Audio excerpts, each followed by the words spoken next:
Stories with Sawyer. Today I will be reading Red Riding Hood by the Brothers Grimm. There was once a sweet little maiden who was loved by all who knew her, but she was especially dear to her grandmother, who did not know how to make enough of the child. Once she gave her a little red velvet cloak.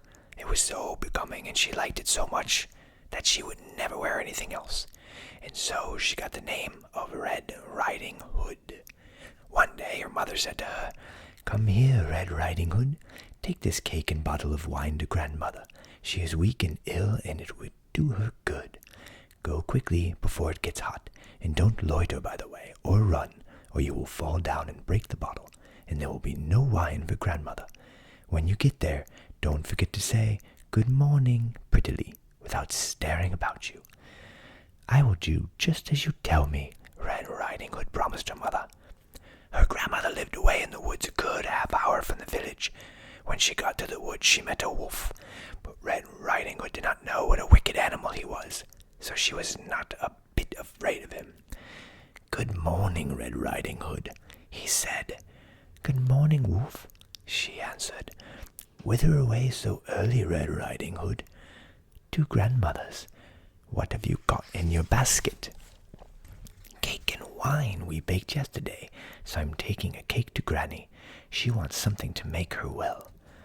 "Where does your grandmother live, Red Riding Hood?" "A good quarter of an hour further into the wood. Her house stands under 3 big oak trees near a hedge of nut trees, which you must know," said Red Riding Hood. The wolf thought, "This tender little creature will be a plump morsel. She will be nicer than the old woman. I must be cunning and snap them both up." He walked along with Red Riding Hood for a while. Then he said, "Look at the pretty flowers, Red Riding Hood. Why don't you look about you? I don't believe you even hear the birds sing. You are just as solemn as if you were going to school. Everything else is so gay out here in the woods." Red Riding Hood raised her eyes, and then she saw the sunlight dancing through the trees and all the bright flowers. She thought, "I'm sure Granny would be pleased if I took her a bunch of fresh flowers. It is still quite early. I shall have plenty of time to pick them." So she left the path and wandered off among the trees to pick the flowers.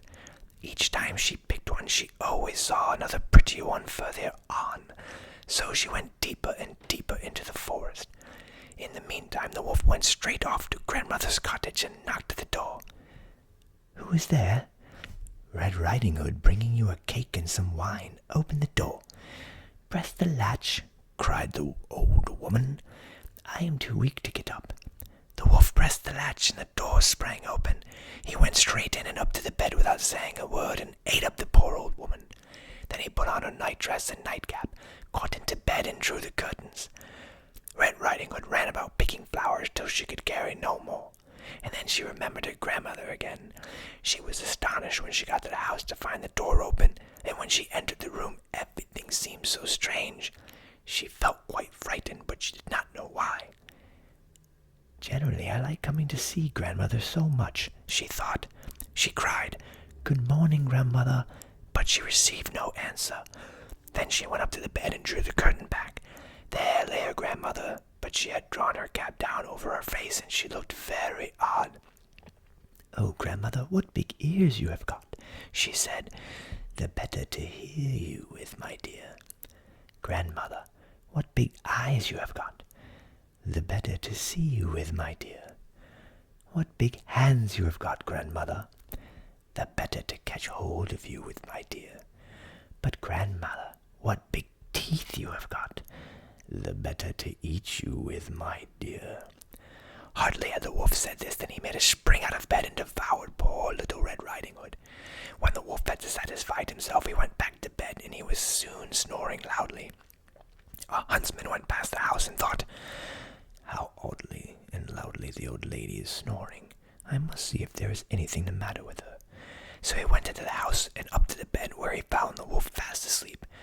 "Do I find you here, you old sinner?" he said. "Long enough have I sought you." He raised his gun to shoot when it just occurred to him that perhaps the wolf had eaten up the old lady and that she still might be saved. So he took a knife and began cutting open the sleeping wolf. At the first cut he saw a little red cloak and few more slashes, the little girl sprang out and cried, "Oh, how frightened I was! It was so dark inside the wolf." Next, the old grandmother came out alive, but hardly able to breathe. Red Riding Hood brought some big stones with which they filled the wolf, so that when he awoke and tried to spring away, they dragged him back and he fell down dead. They were all quite happy now. The huntsman skinned the wolf and took the skin home. The grandmother ate the cake and drank the wine which Red Riding Hood had brought, and she soon felt quite strong.